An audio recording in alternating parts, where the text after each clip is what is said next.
Hello everyone, this is part 9 of What If Naruto Was Neglected and Escapes to Kumo, and I hope you guys enjoy this video and to like, to subscribe, to share, and check out the playlist, to see more comment down below.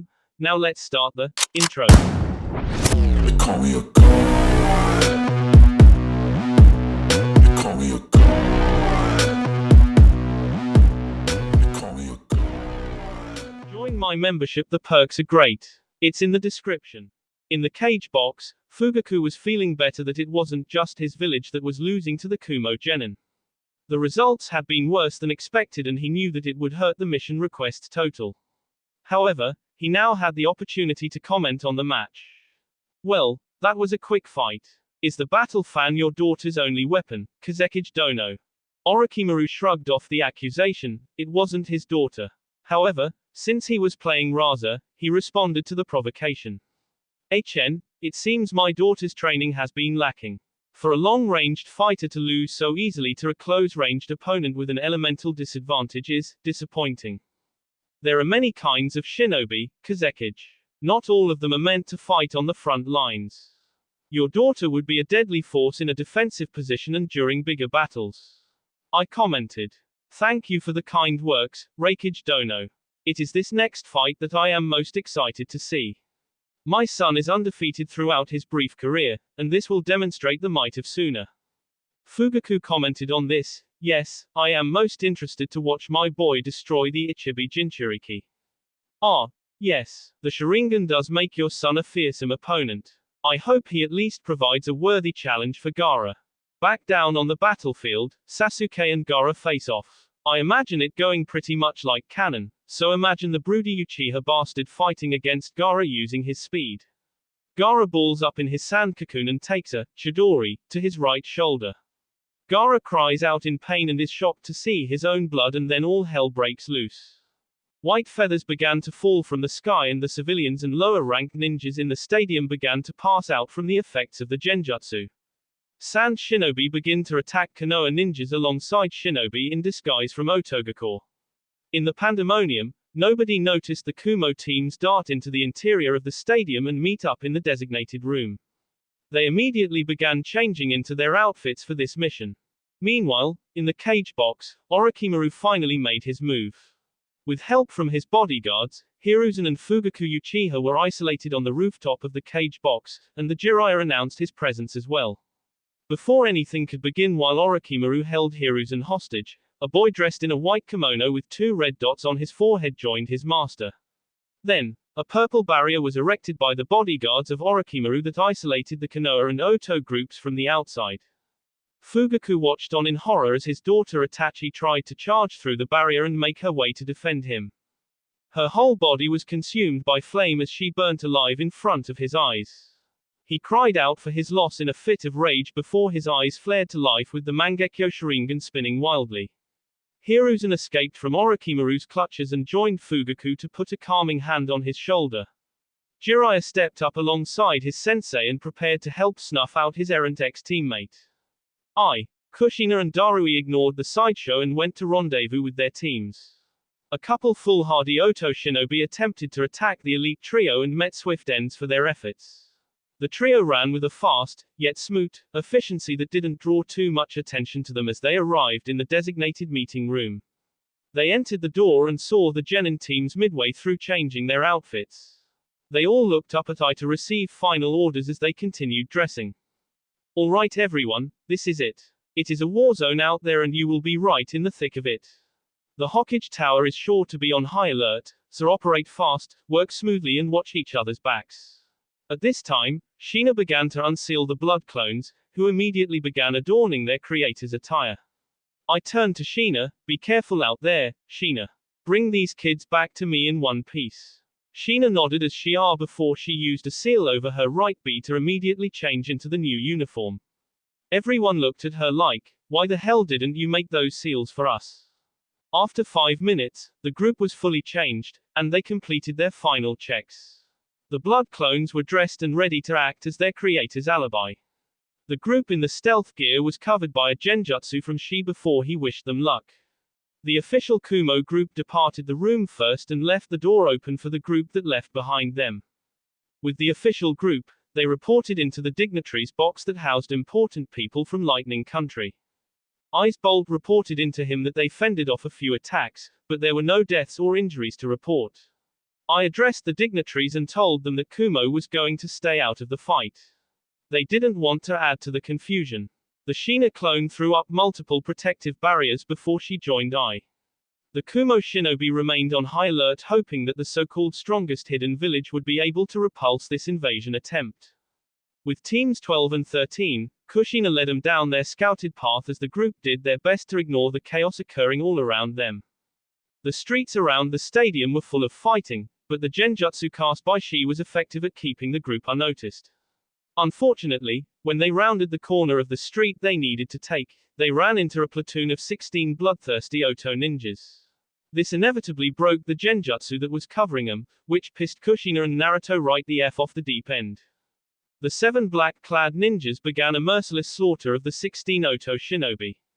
They all used the equipped dual Kodakus to dispatch the Oto chunin and jonin. Since Kushina was enraged, she managed to sever the heads of 5 Oto jonin in less than 10 seconds. Ruto almost took a kunai to his gut because he was so entranced by the fierce display of his mother's kenjutsu. Alas, Naruto got his act together and took down 3 of the enemy platoon. It didn't matter that he was inadvertently helped Konoha, he was mad that these fools got in the way of their plan. Mabui used a weaker version of Shi's genjutsu after the Oto ninjas were dispatched and they continued their move to the Hokage tower. After 10 minutes of intermittent fighting and avoiding Konoha ninjas, they finally arrived at the tower. The battle had yet to make its way this far back into the village, but there were 20 shinobi stationed in defensive positions around the tower. Kushina told Naruto to create a distraction, so he formed 20 shadow clones and gave them high-powered explosive tags. The clones hanged into Oto shinobi and took to the rooftops while dropping explosive tags on the buildings near the Hokage tower. The explosions and sightings of 20 Oto shinobi caused 3 squads of Anbu to be dispatched from the Hokage tower. This left 11 shinobi that Kushina and Tayuya could sense. From their hidden position, Kushina pointed out the Konoha ninjas and assigned targets. The first to fall were the 4 shinobi that were guarding the front door to the Hokage tower. Once again, Naruto created hanged shadow clones that charged straight at the Konoha shinobi. Since Naruto had all of his limiters off for this mission, his shadow clones moved at jonin speeds and began to engage the Konoha teams in battle. Under the chaos of this battle, the Kumo group moved in. The initial 4 at the door were reinforced by 3 more Konoha jonins and they formed a defensive battle line against Naruto's hanged clones. Each member of teams 12 and 13 blurred behind the formation in bursts of speed and used their identical weapons to kill the Konoha jonins. The surprise attack was supremely effective, and it eliminated the resistance at the door. Naruto listened to his mother call out enemy positions, but the group was caught by surprise when 2 root ninjas stationed above the front door jumped down on him with the short swords descending upon Tayuya and Archoi. In a blur of black, Kushina sped back to block one of the strikes. She then diverted the root ninja's momentum and severed his head. Archoi noticed the movement behind him and turned in time to block a killing blow from the second root shinobi. Samui, being the closest one, shoved her Kodaki through the root ninja's heart. After the scare, Kushina focused her senses for a bit while her teams protected her.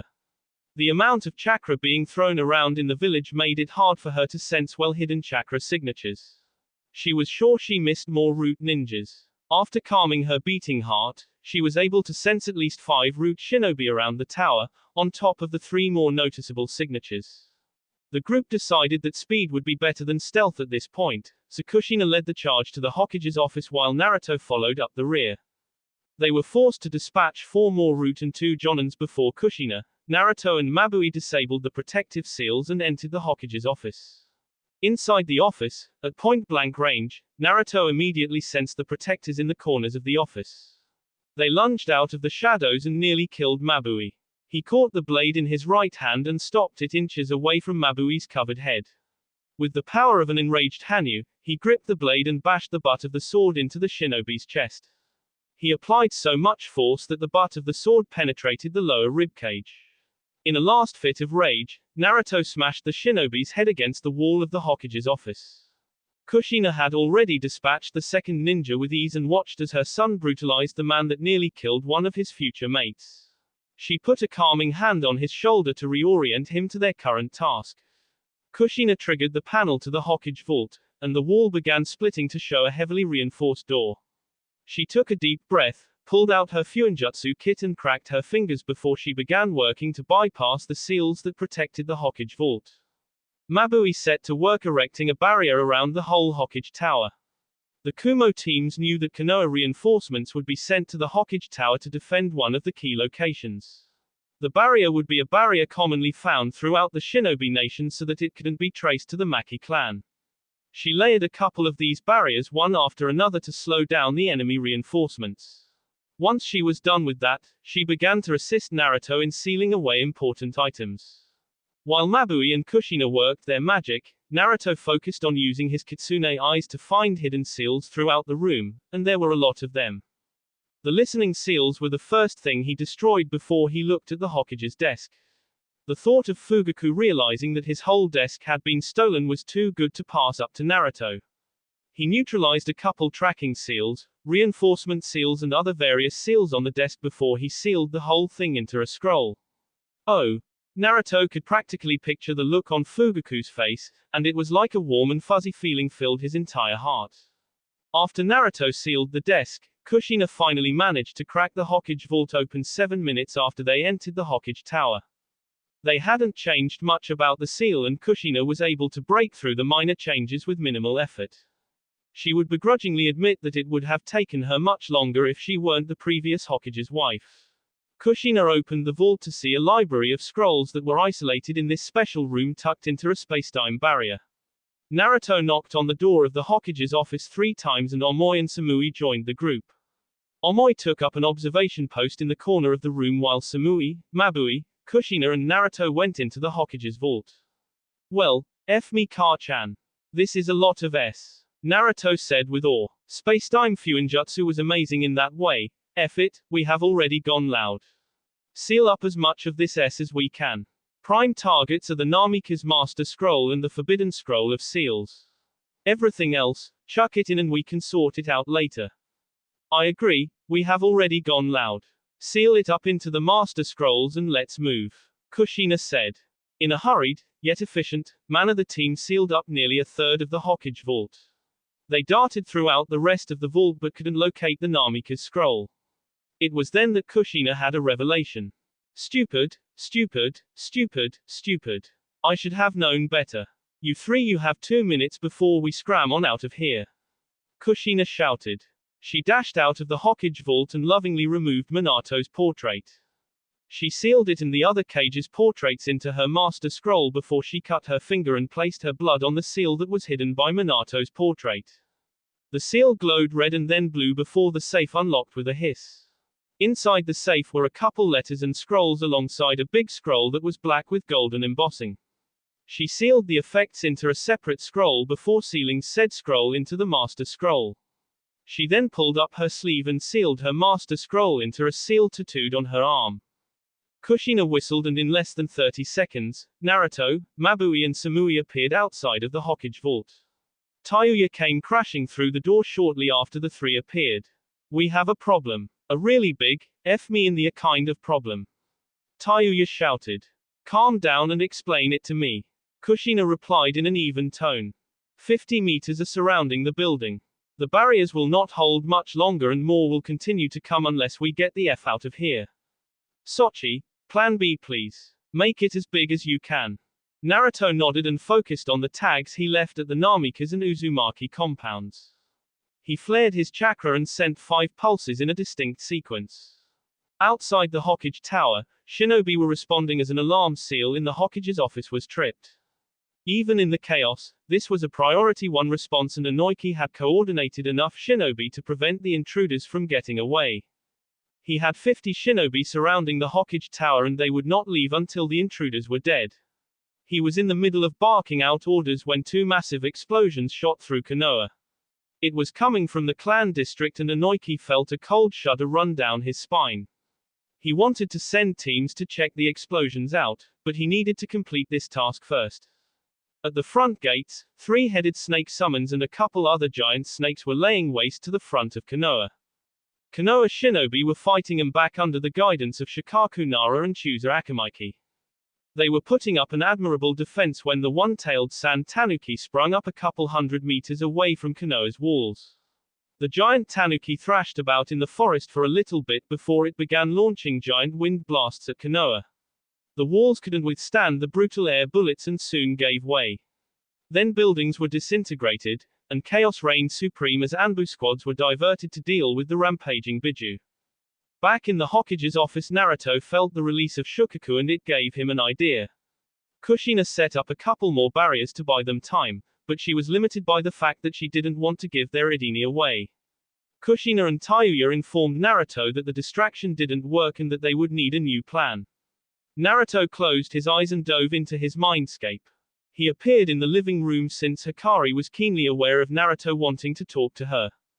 Hikari-chan, I need to know if I can let you out of the seal in your Biju form.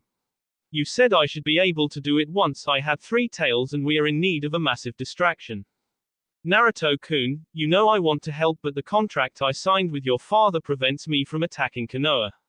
Hikari looked repentant for not being able to help her mate. Naruto thought for a moment before a light bulb went off in his head. What if you didn't attack the village? What if I summoned you and you simply ran away? We could use the distraction to make a quick escape after we drop the barriers. Hikari really thought about it hard. Demonic contracts were strict in their conditions and the punishment for breaking them was death. If she did this, she would not be able to attack anyone.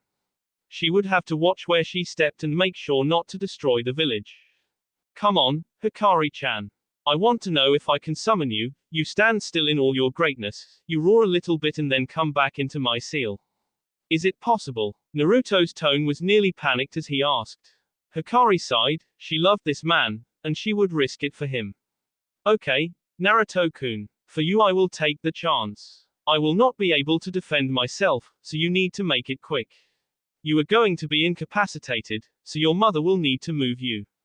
In case this plan backfires, I love you, Ruto-kun. Naruto placed a passionate K on Hikari's lips. I love you too, Hikari-chan. It is time for the world to know that the great Kyuubi no Kitsune lives. Naruto exited his mindscape and pulled everyone into the Hokage's office. They still had some barriers stopping the Konoha shinobi from gaining entry. He explained his plan and how he would be out of the fight. Kushina said that Archoi would handle him and take him to the rendezvous point. She would provide security. She laid out the plan for Hikari's summoning from the seal and subsequent transformation. They would drop the barriers in the chaos and use Shunshin to make their escapes. After reviewing the plan, Naruto focused his chakra and focused on letting Hikari out of the seal. She created it so it would take both of them to open the seal and let her out. In a powerful flare of red yokai, Hikari appeared in the Hokage's office, 9 beautiful tails and all. Naruto looked pale and on the verge of passing out, but he remained awake long enough to receive his first real K from the Kitsune beauty. Hikari left the Hokage's office and made her way to the roof of the Hokage tower. Before exiting the door to the roof, Hikari began her transformation. Outside of the tower, Inoki was getting immensely frustrated with the standard barriers that were popping up. It was clear that the enemy was buying time, but for what? Before his thoughts could come into focus, his heart stopped. Out of nowhere, and in a flare and pulse of demonic, red yokai, the great 9-tailed fox appeared. Out of nowhere. When the giant kitsune let out a roar, the whole village froze. Every shinobi, every skirmish, every summon, every civilian, everyone felt the terror induced by the yokai of the great Kyuubi no Kitsune. Kushina made sure that Archoi had Naruto secured before she dropped the barriers, destroyed the Hokage's window and the whole group used a rapid series of Shunshin to escape to the rendezvous point located in Training Ground 44. The group used every bit of training and pushed their chakra coils to the max to execute successive Shunshins to reach the destination. By the time they reached the destination, they watched Hikari disappear through a giant black portal that opened up in front of her. Then, all that remained were wisps of red, demonic yokai that flickered in the air over Konoha. In the Kumo dignitary's safe room, I froze when he felt the feeling of a potent demonic yokai wash over him. He closed his eyes and offered a prayer to Kami, Yami and the Shinigami. He didn't care who answered his prayers, he just wanted his group to be safe. Yugito and Darui placed comforting hands onto Ai's shoulders and reminded him that he needed to be the strong and fearless leader of Kumogaku. As quickly as the yokai came, it faded away and the room seemed to relax. Gaara was working alongside Shikaku to perform his role in the invasion. He didn't want to go into the village, but he did want to divert Konoha's forces to him. When the Great Kitsune made its appearance in the skies over Konoha, Gaara and Shukaku agreed that they had done enough. Shukaku created a giant sandstorm that covered nearly 2 square miles of forest and willingly re-entered Gaara's seal. Gaara created a sand clone and grabbed his 2 siblings before he hightailed it out of there. He didn't go towards Suna, because that is what people would expect. Instead, he headed toward the Land of Waves, a spot Naruto told him that he could lay low and regroup with him after the invasion. On top of the cage box and inside the barrier, things were not going well for the Konoha team. Orochimaru had sacrificed Kimimaro to buy him time to perform the Edo Tensei, Impure World Resurrection. The bone user successfully delayed Fugaku and made the Uchiha bring out his stage 2 Susanoo. Fugaku was still enraged by the loss of his oldest daughter, and he brought the sword of Tetsuga down on Kimimaro, which sealed his soul away. Hiruzen was in rough shape after the initial trade of blows with his student, who could easily best him in his one-armed state, even with the assistance of Enma. Jiraiya had saved him from the jaws of death multiple times, much to Orochimaru's consternation. Things went even worse for the Snake Sannin when his third coffin failed to produce the resurrected Minato Namikas. It didn't take the snake long to move past that failure, and he managed to put the control tags into the heads of Hashirama and Tobirama Senju. The previous Hokages were mortified that they were being forced to attack their own village. Jiraiya and the Lord Third were able to immobilize Tobirama, and Fugaku sealed him into the gourd of his Susanoo as well. That was when the Kyuubi appeared over the Hokage Tower and froze the whole battlefield. The mighty roar sent the fear of God directly into the veins of every veteran shinobi.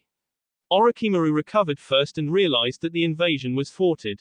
He used the distraction of the Biju to drop the barrier and reverse summon himself and the Sound 4 out of the village to Raichi Cave. Orochimaru was disappointed that the fox left the village without destroying it, but it was too late for him to go back now.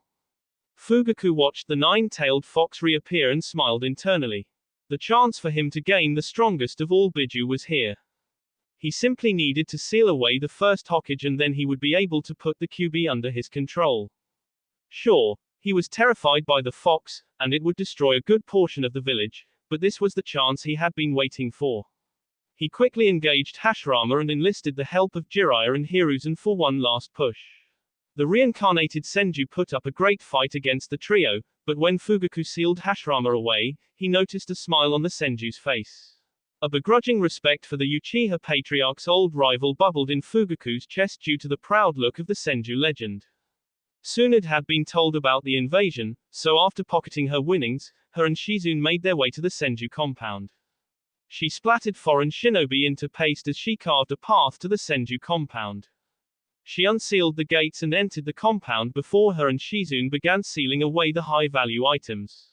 It wasn't everything, it wasn't most of it, hell it wasn't even a fifth of it, but they rode out the invasion while sealing away the most important Senju heirlooms. She knew that whatever she left here should be safe, but she would need to ensure the compound was locked down tight when she left. Her and Shizune would ride out the invasion and wait to return to Tanzaku Gai. Kakashi, Genma, Hayate Gecko, Yugao Yuzuki, Kurenai Yuhi, Hitomi, Hanabi, Shisui, Itachi, Mikoto and a very confused Sasumi followed Anko into the Forest of Deaths. Their blood clones had already formed plans for their elaborate deaths during the invasion and allowed their creators a chance at a new life. They watched as fires spread across Konoha and the many billowing smokestacks that led into the sky. It filled their hearts with sadness to see their former home in flames, but they had made the choice. The group trekked into the forest while following a missing ninja that most people had forgotten about. Anko led the group to the far edge of the forest and into an underground bunker. After getting set up in the bunker, the group returned to the surface to continue to observe the partial destruction of Konoha. As the invasion died down, Tsunade and Shizune planned on taking leave through the broken walls around Konoha. They didn't really bother to hide their presence as shinobi were darting everywhere and trying to clean things up. However, they were confronted by an Anbu squad and told to report to the hospital. This would alter their plans a bit, but soon had all of her belongings sealed away into her jacket. She and Shizune reported to the hospital and set to work healing the injured, remaining wary of overstaying their welcome, but resigned to the fact that leaving now would draw too much attention. Fugaku nearly crumpled to the ground after Orochimaru fled. The events of the day and the overuse of his Mangekyo Sharingan had worn him out substantially. As soon as the barrier dropped, a squad of Anbu and multiple Uchihas took defensive positions around him. Give me a status update. Lizard, get Hiruzen to the hospital for treatment. As Lizard shunshined away with Hiruzen, Crane reported into Fugaku. Hokage-sama, the destruction in the village is nearly as bad as it was after the Kyuubi attack. The outer third of the village sustained heavy damage before the snake summons were neutralized. Anbu squads recovered Sasuke heavily injured in his fight with the Ichibi Jinchuriki. The Anbu paused here and looked hesitant before Fugaku urged him on. They also recovered the body of your daughter Sasumi and your wife Mikoto, who had gone to reinforce the children. Your nephew Shisui died to the three-headed snake summon. I am sorry for your loss, Lord Fifth. The Anbu paused here as Fugaku let out a roar of grief. Hesitantly, Crane continued his report. Inoiki Yamanaka and Chūze Akamaki are severely wounded in the hospital and receiving treatment. The clan compounds were assaulted by multiple squads of Oto ninjas. During the assaults they triggered the fail-safes of the security seals and the Uzumaki and Namikaze compounds self-detonated. Trusted shinobi are trying to recover what they can from the two compounds, but the destruction was very thorough. The Hyuga compound was assaulted hard during the invasion. Hiashi and Hisashi are in critical condition. We have recovered the bodies of Hitomi and Hanabi Hyuga among others. Multiple clans suffered deaths and wounded, but they will survive. They were able to defend their clan compounds for the most part. Fugaku had fallen to his knees, overwhelmed by the losses of the day. Not only his oldest daughter, but his wife and youngest daughter as well. The invasion forces took nearly everything from him and took too much from his people. His eyes looked hollow, like the spirit of a defeated man, before he croaked out. Is that all? The Anbu looked even more nervous than when he was reporting the deaths. No, Hokage-sama. The Hokage tower was infiltrated, and the initial defense squad was completely defeated early on in the invasion. There were multiple sightings of elite Oto forces destroying buildings around the Hokage tower and there were no survivors that could identify the infiltrators. They used successive barrier seals to keep reinforcements out of the Hokage tower. They were in there for 20 to 30 minutes before the Kyuubi reformed. They used that distraction to escape and then detonated a number of powerful explosive tags to destroy most of the Hokage tower. Fugaku looked up in worry at this. What of the Hokage vault? That shouldn't have been destroyed by mere explosions. The reinforcement seals held that wall up, but that is the only wall that survived the bombing, Hokage-sama. All indications point to them breaking into the vault though. Until we can reopen the seal and perform an inventory check, we won't know. The reinforcements had the building surrounded, but they made their escape when the Kyuubi distracted them. Kami damn it all. Fugaku slammed a fist into the ground. What of the daimyo and foreign shinobi? What of the Kumo and Am teams? Jiraiya asked, having listened to the whole report with a grim look on his face. The fire daimyo is safe along with his guests. All foreign compeers reported in to defend various safe rooms. They suffered no casualties and were able to protect the dignitaries. Lady Sheena secured the rooms with very impressive defensive seals and I orchestrated the defense of the safe rooms within the stadium. He told me that they would wait patiently there for instructions. Crane answered. Why didn't they help us in the defense of Konoha? Fugaku asked. The Reikage said that we did not have a mutual defense treaty. He didn't want to risk his shinobi being caught in the confusion of the melee. He feared attacks from Konoha shinobi if his shinobi were to join the fighting unannounced. Fugaku growled, but Jiraiya put a hand on his shoulder. That is the reasonable thing to do, Hokage Dono. They were under no obligation to subject their shinobi to such risks. Fugaku shrugged Jiraiya's hand off of his shoulder. I know that, Jiraiya. Where are they now? They are still in the stadium seeing to the needs of the dignitaries, Hokage-sama. Crane reported. Very well, tell them they are free to stay the night, but they will need to leave tomorrow morning. I do not wish for a foreign presence when we are in this state. Crane bowed and departed from the Hokage.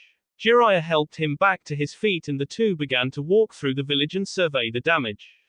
The sun was beginning to set, but no shinobi in Konoha would be getting sleep that night. Fires needed to be put out, defenses needed to be tightened, and there was a whole sea to sort out. In the stadium around 7:30 p.m., Crane reported into I and the clones of the Kumo teams. He accepted Fugaku's wishes without issue and guided his team to the hotel. The hotel was damaged, but they were still able to stay there for the night. Once in the room with his most trusted teams, he addressed them. Okay, everyone, let's hope that they are okay. I damned sure no unleashing the QB wasn't in the plan. For now, you will continue to act like your originals. We will be spending the night in here before securing our gear and living through the village gates tomorrow morning. We are to rendezvous with the exiles in Wave in 2 days. If there are any unforeseen issues, we will address them as they come. For tonight, simply pack up and get ready to roll out in the morning. Konoha Council Room, one night after the invasion. Chusa and Hiyashi were missing from the clan heads in the council chamber, but everyone else was there. The mood was dark, and everyone knew that they were not in for a pleasant council meeting. After Fugaku opened up and summarized the invasion while having to repeatedly silence the room, the floor for discussion was opened. The civilian council representative spoke first. Hokage-sama, after this egregious attack, the civilians will support you in any punitive actions you take. Thank you for that. Rest assured, we will get our pound of flesh. Suna will fall in time, and we are working toward discovering Oto's whereabouts. The Snake Sannin has much to answer for, and we will get our answers. Fugaku answered with fury in his tone.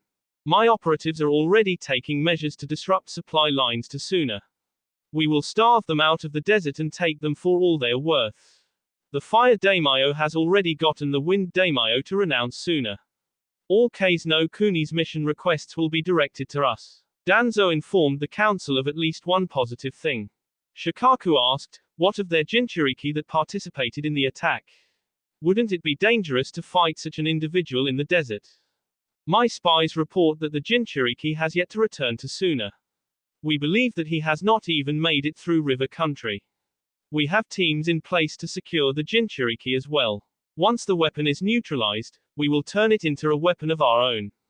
This seemed to be a measure supported by the council as multiple mutterings of approval could be heard. Internally, Fugaku was grateful that the peace-loving village was now motivated for revenge. He would play on this and use it to his advantage. Sure, the loss of his children was a setback, but without his wife he can claim more women and create more children. Thank you, Danzo. Council, we will keep you updated on the progress in regard to Oto and Suna. Inoiki stood up. Hokage-sama, did the QB reform in response to Shukaku? If so, why did it run away and where has it gone? Fugaku sighed. It appears as if the QB did reform. As to why, nobody knows. It is not an exact science when a Biju dies. As to the beast's whereabouts, we are looking into that.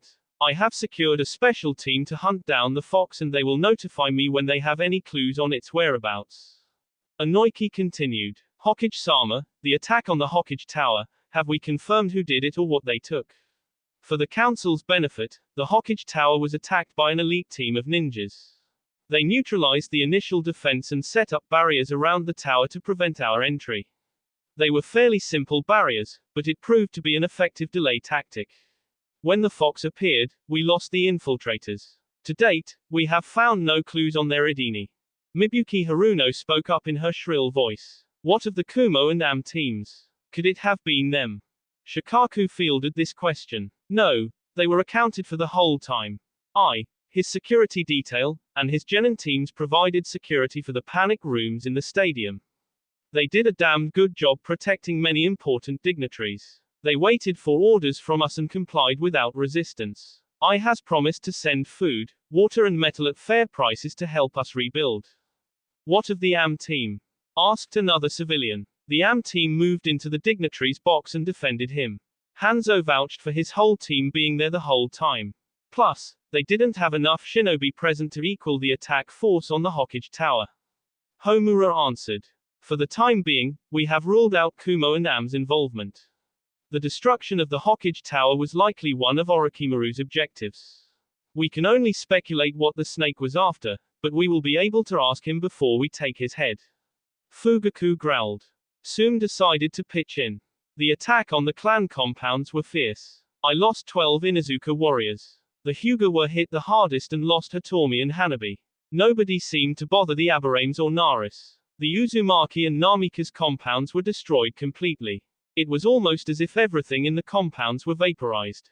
Who would do such a thing to Lord Fourth's home? Mibui screeched.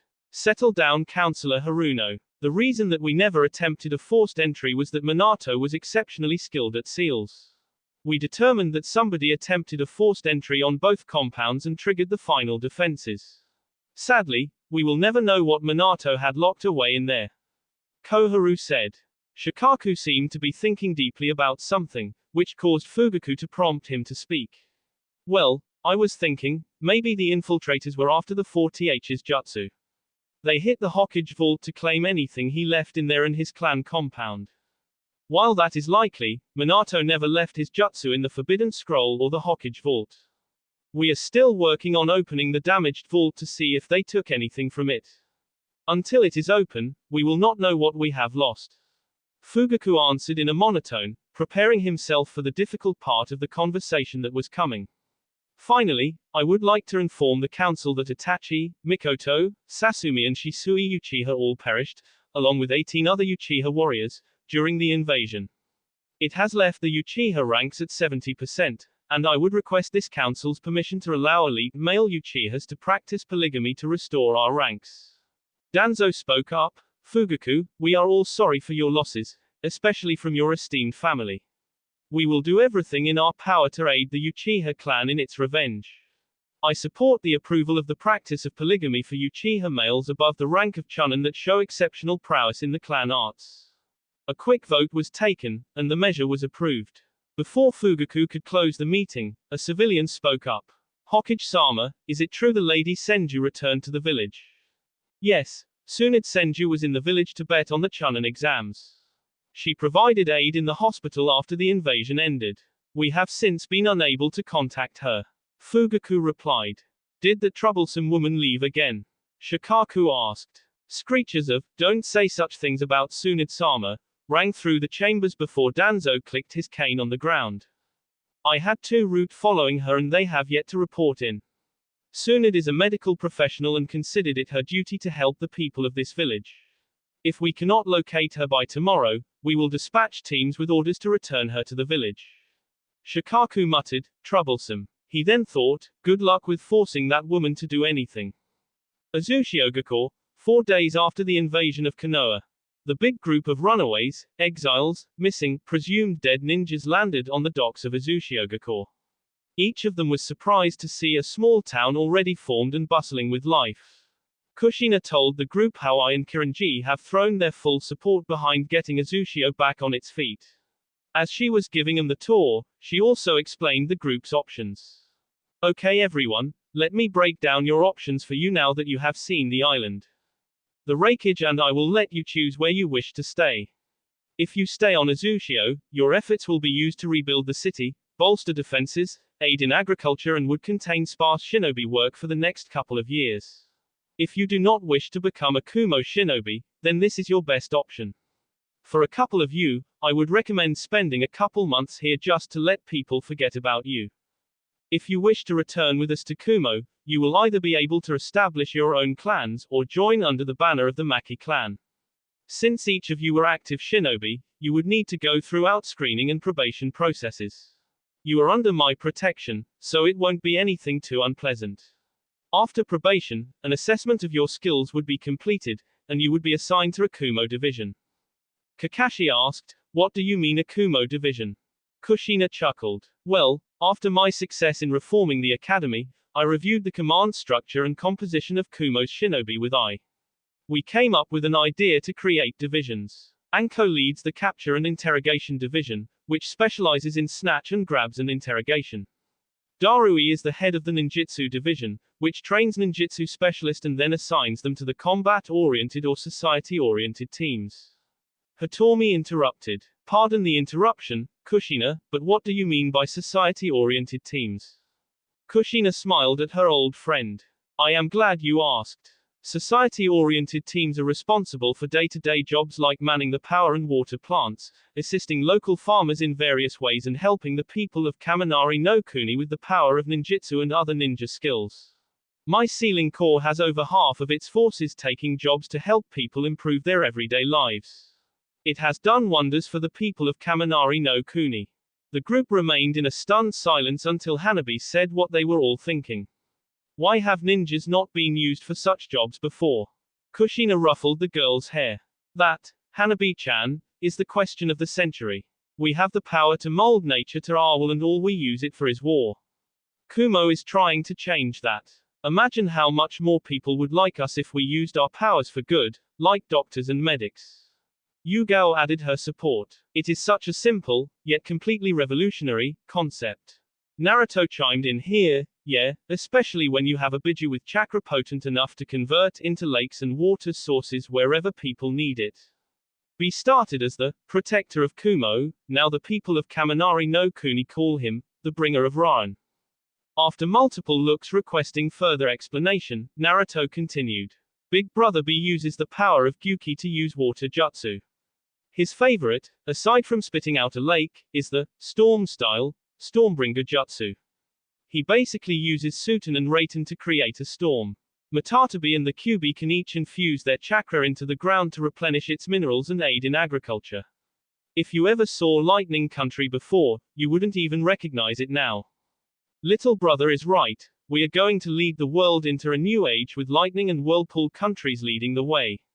Anko chirped merrily. The group continued their tour of Azushiogacore and saw the recently built and still vacant compounds. The Uzumaki compound looked furnished and ready to go, which prompted Mikoto to ask Kushina when she would be moving to the island full-time.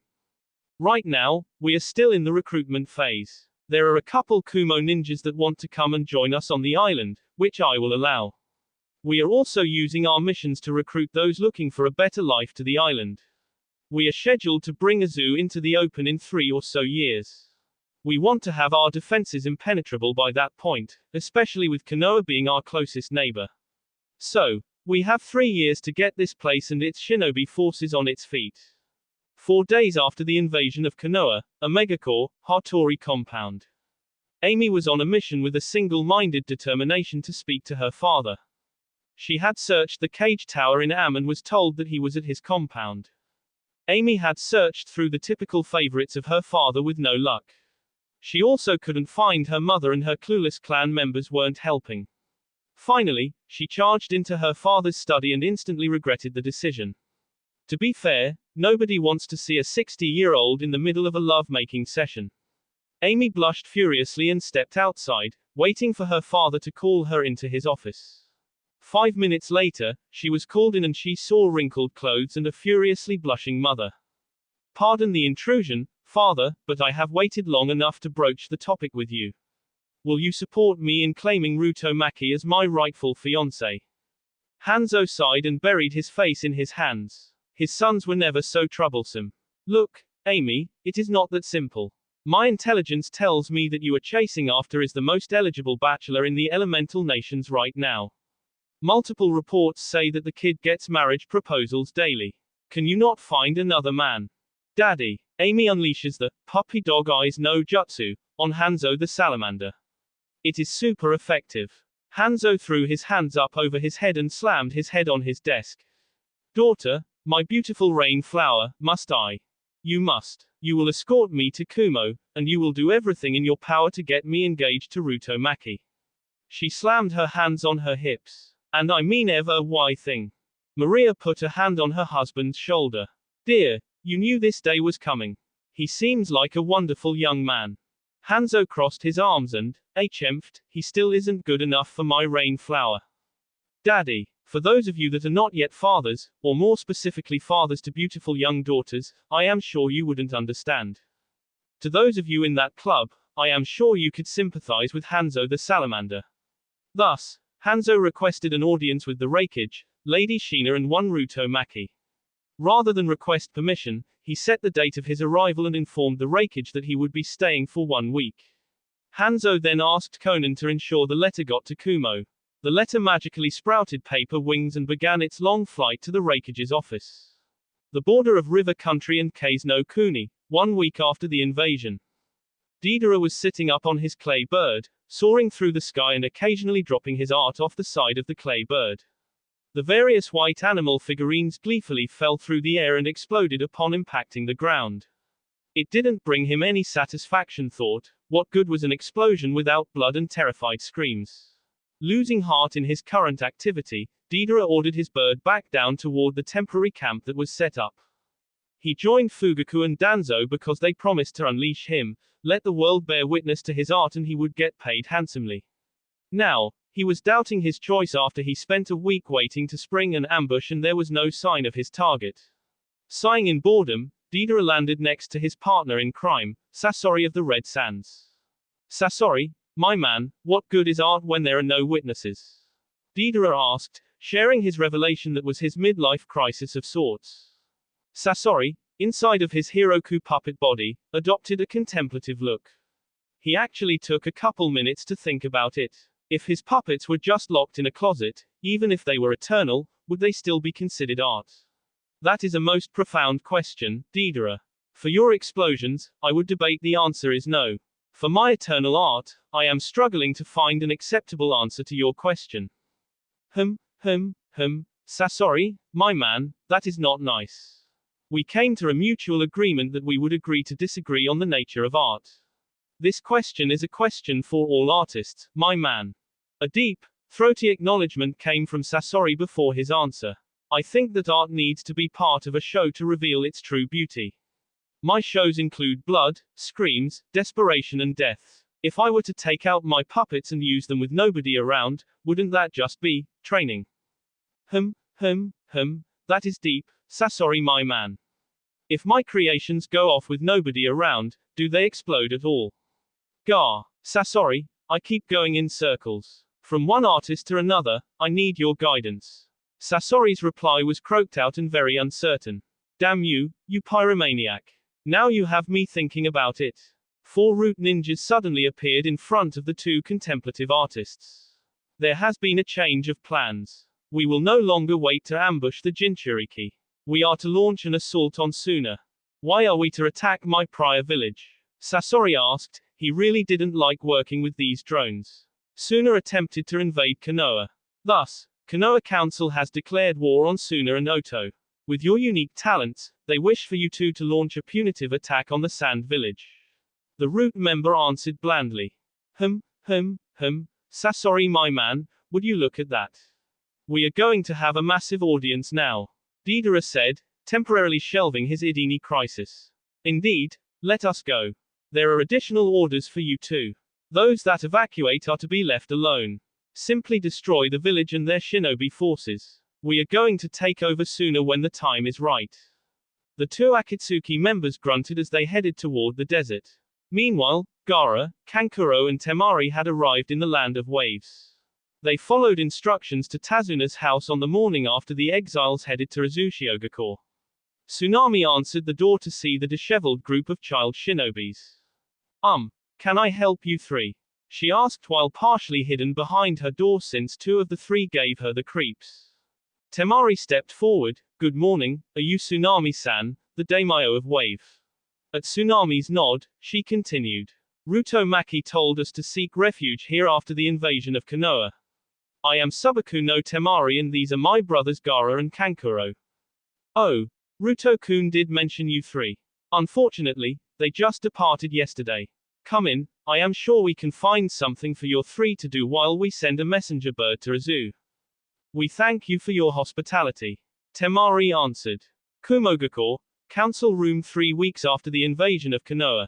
I called this damnable council meeting for a couple reasons. 1. There were quite a few additions to Kumo's forces, and he needed to notify the council of them. 2. There was an insane increase in mission requests for Kumo and he wanted to notify the council on how he planned to deal with the increased load. 3. Chunin promotions. 4. To discuss a diplomatic marriage proposal before he even discussed it with Lady Sheena. 5. To officially enroll his successor Rutomaki into Kumo's version of the CRA. The last 2 were sure to give I a massive headache, most likely accompanied by an ass whooping from Sheena. As he took his seat, he remembered the previous council meeting when his teams were in Konoha. Flashback, during the month intermission of the chunin exams. I had been requested in the council chambers by his council. This normally included Darui and Shina, but they were out of the village, which meant I was down some valuable allies. It also meant that the civilians were responsible for calling this meeting. I noticed the Karui took the seat as the Maki clan's representative in Shina's absence. Karui had been an official Maki since the first day Shina offered it to her. She didn't live on the compound, but she proudly claimed the Maki name. Okay, Shinzo, could you please tell me why you called this council meeting? I requested. Yes, Reikage-sama, we called this meeting today to discuss the future of one Naruto Maki. More specifically, the future wives of Naruto Maki. I sighed before Karui jumped to her feet. Shinzo and Honorable Council, as the representative of the Maki clan and as someone who is keenly aware of Lady Shina's temper, could I encourage you to delay this discussion until the return of the Maki matriarch? Shinzo answered quickly. Karui-san, I hear your caution, but it is because she is not here that the topic must be brought up. Naruto Maki is the heir of the most important clan to Kumo. It is not the largest nor the most historical clan, but it is clear that the Makis are the most important clan to Kumo. We of the Civilian Council request that Naruto Maki be placed in the Clan Restoration Act. I barked out a laugh. Shinzo, this is not Konoha and Naruto is not a daimyo.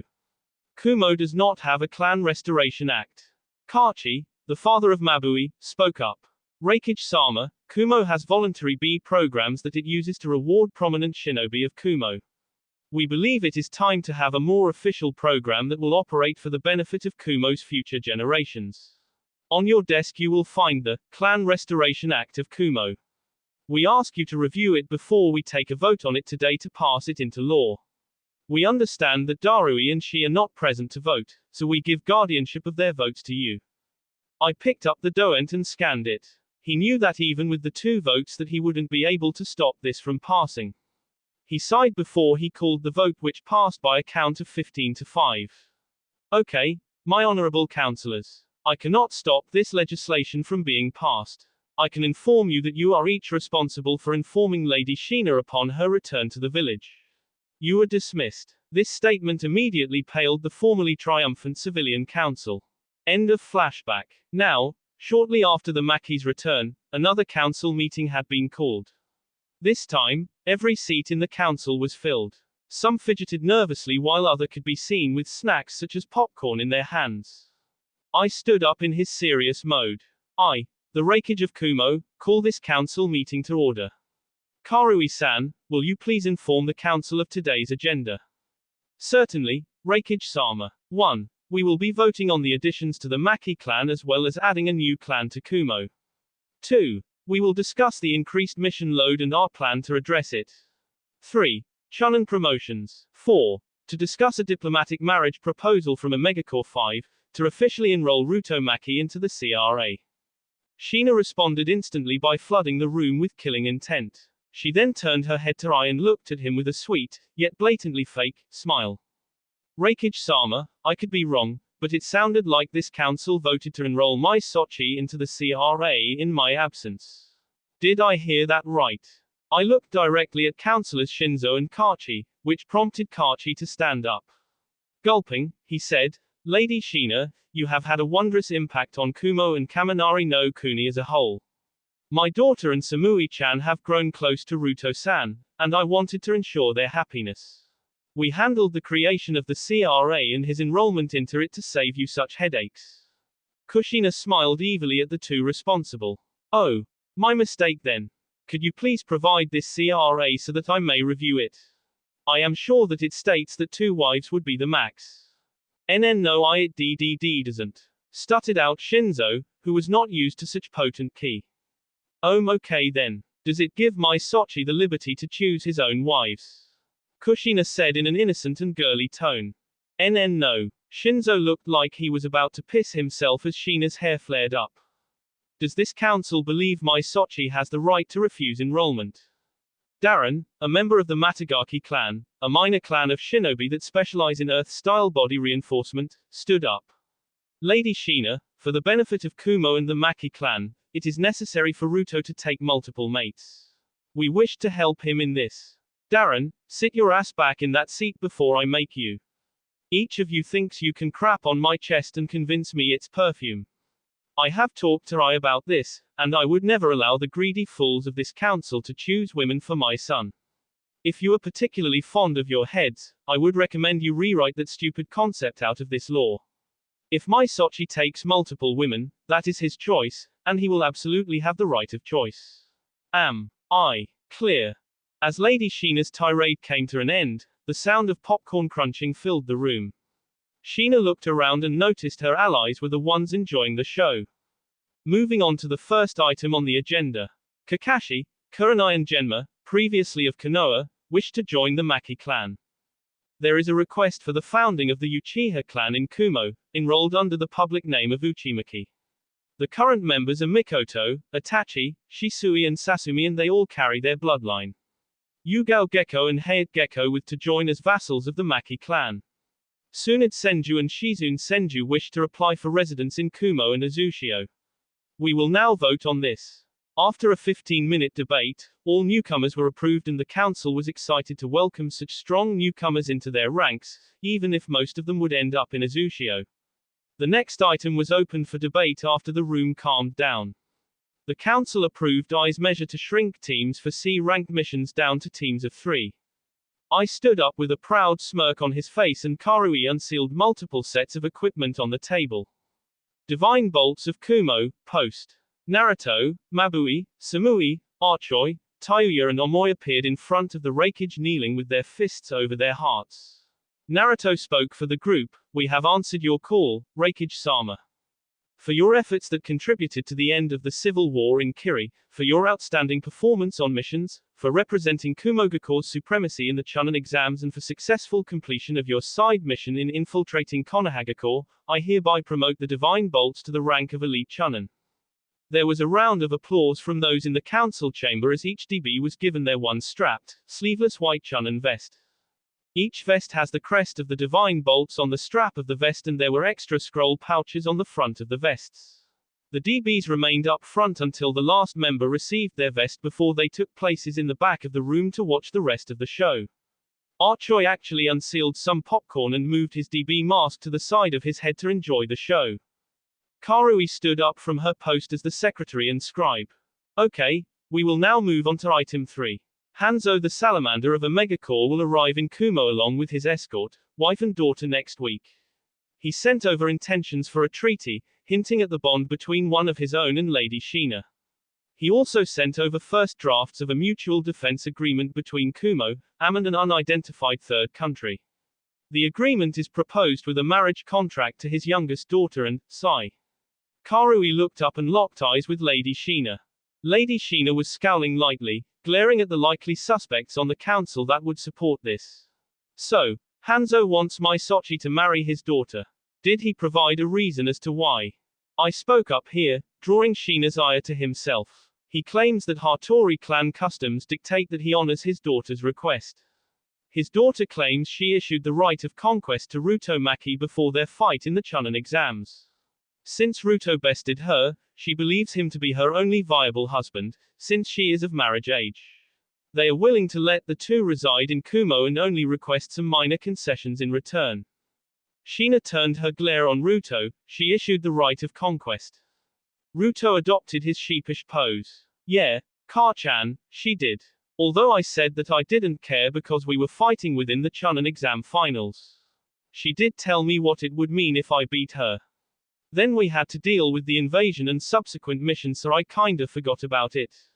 Sheena buried her head in her hands. Damn it, Sochi, why do you do this to your Ka-chan? What choice did I have? I thought that you would shoot her down and that would be that. That would be the case if Hanzo the F Salamander wasn't marching to our village to fulfill that request. Sochi, I have shot down hundreds of marriage requests on your behalf, however, the benefits to Kumo must be considered now. I decided to back his love interest up. Ruto, your mother is right. You seem to get along with the girl and she certainly isn't hard on the eyes. For us to gain a powerful ally in a good position would benefit both nations.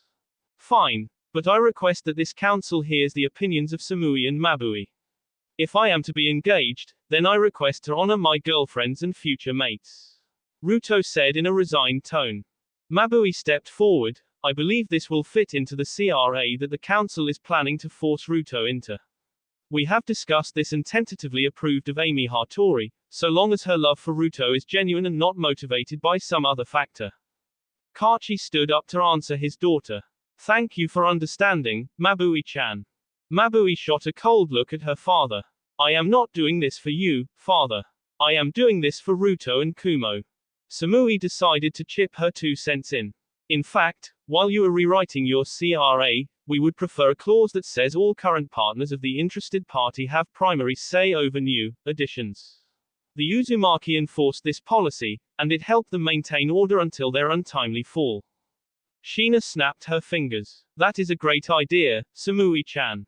I propose to delay the vote on this version of the CRA until I may review it and redo it to fit a model that had worked in the past.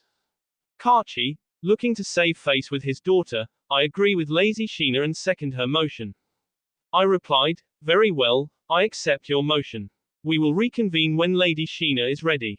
Ruto will be allowed to maintain his current status quo until the law has been reworked. Dismissed.